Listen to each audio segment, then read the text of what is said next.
YSR Congress party బీసీలు కలుస్తున్నారు ఇప్పుడు.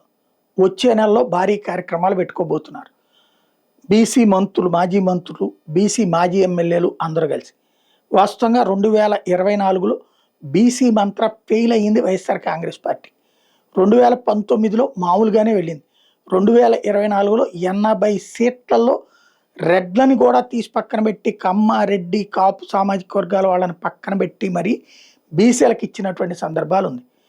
రెడ్లు ఈ అగ్రవర్ణాల వాళ్ళు లేదా అగ్రవర్ణం అని చెప్పబడే రిజర్వేషన్ పొందనటువంటి వాళ్ళు, ఓసీ అంటే అదర్ క్యాస్ట్, అంతేగాని అగ్ర క్యాస్ట్ అని కాదు. వాళ్ళందరికీ కూడా ఎక్కడైతే సీట్లు ఇచ్చేవాళ్ళు వాళ్ళని తీసేసి ఇవ్వడం వల్ల వాళ్ళందరూ కోపగించారు. జగన్కి మేము అక్కర్లేదులే అని వ్యతిరేకించారు. జగన్ ఓటమిలో వన్ ఆఫ్ ద ఫ్యాక్టర్ అది. అయితే ఇప్పుడు మొన్ననే కాపు సామాజిక వర్గానికి సంబంధించిన ప్రజాప్రతినిధులందరూ మీటింగ్ అయ్యారు.